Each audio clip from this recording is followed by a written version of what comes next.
गणेश जी ने तोड़ा कुबेर का अहंकार। शास्त्रों के अनुसार कुबेर को धन का राजा कहा जाता है। धन के देवता कुबेर तीनों लोकों में सबसे अमीर थे। एक दिन उनके मन में विचार आया कि मैं तीनों लोकों में सबसे अमीर हूँ, मेरे पास इतनी संपत्ति है, लेकिन देवलोक में कम ही लोगों को इसकी जानकारी है। इसलिए उन्होंने अपने धन का प्रदर्शन करने और देवी देवताओं को बताने के विचार से एक भव्य भोज का आयोजन करने की बात सोची। और एक दिन कुबेर ने एक भव्य भोज का आयोजन किया। इस भोज में तीनों लोकों के सभी देवी देवताओं को आमंत्रित किया गया। भगवान शिव कुबेर के इष्ट देवता थे, इसलिए भगवान शिव का आशीर्वाद लेने कुबेर कैलाश गए और भगवान शिव से कहा, हे प्रभु, आज मैं सभी लोकों में सबसे ज्यादा धनवान हूँ। यह सब आपकी कृपा से ही संभव हो पाया है, इसलिए मैं अपने निवास स्थान पर एक बड़े भोज का आयोजन करने जा रहा हूँ। कृपया आप परिवार सहित भोज में पधार कर मुझे अपनी कृपा से अनुग्रहित करें। जब कुबेर ने भगवान शिव को इस भोज के बारे में बताया तो भगवान शिव मन ही मन सोचने लगे कि कुबेर को धनवान होने का अहंकार हो गया है।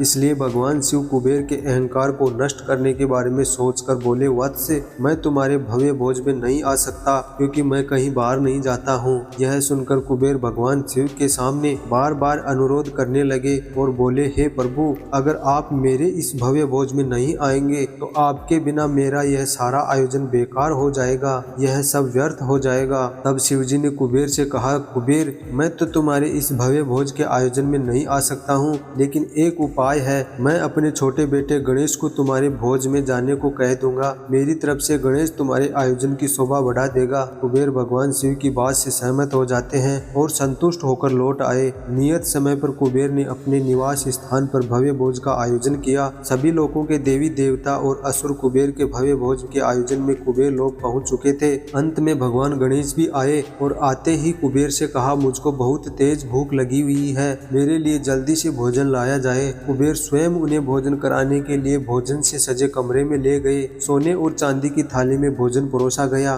गणेश जी ने भोजन करना प्रारंभ किया और कुछ देर बाद ही परोसा गया सारा भोजन खत्म हो गया। गणेश जी के लिए दोबारा खाना परोसा गया। गणेश जी उसे भी खा गए। बार बार खाना परोसा जाता और क्षण भर में गणेश जी सारा भोजन खा जाते। थोड़ी ही देर में हजारों देवी देवता और असुरों के लिए बना भोजन भी खत्म हो गया, लेकिन भगवान गणेश का पेट नहीं भरा। वे रसोई घर में जा पहुंचे और वहां रखा सारा कच्चा सामान भी खाने लगे, लेकिन तब भी उनकी भूख नहीं समाप्त हुई। जब सभी खाद्य वस्तुएं खत्म हो गई तो भगवान गणेश ने कुबेर से कहा, जब तुम्हारे इस भोज में मुझे खिलाने के लिए कुछ था ही नहीं तो तुमने मुझे अपने भोज में न्योता क्यों दिया? मैं मेहमान बनकर आया हूँ, इसलिए मेरी भूख को शांत करना तुम्हारा काम है। मुझे अभी भी भूख लग रही है, मेरे लिए और खाना लेकर आओ। भगवान गणेश की बात सुनकर कुबेर का अहंकार चूर चूर हो गया। वह भागते हुए भगवान शिव के पास गए और हाथ जोड़कर माफी मांगने लगे और बोले, हे प्रभु, मैं अपने व्यवहार पर शर्मिंदा हूँ और मैं समझ गया हूँ आपके आगे मैं कुछ भी नहीं हूँ।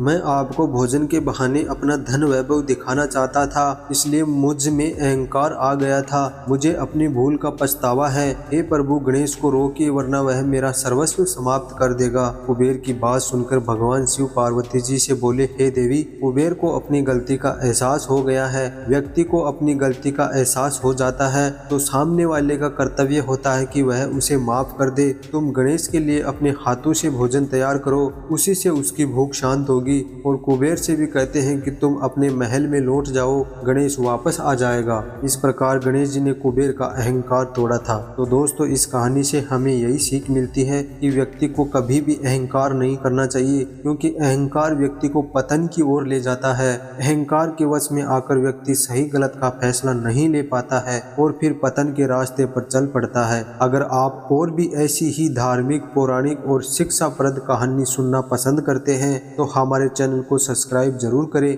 और वीडियो को लाइक शेयर करें।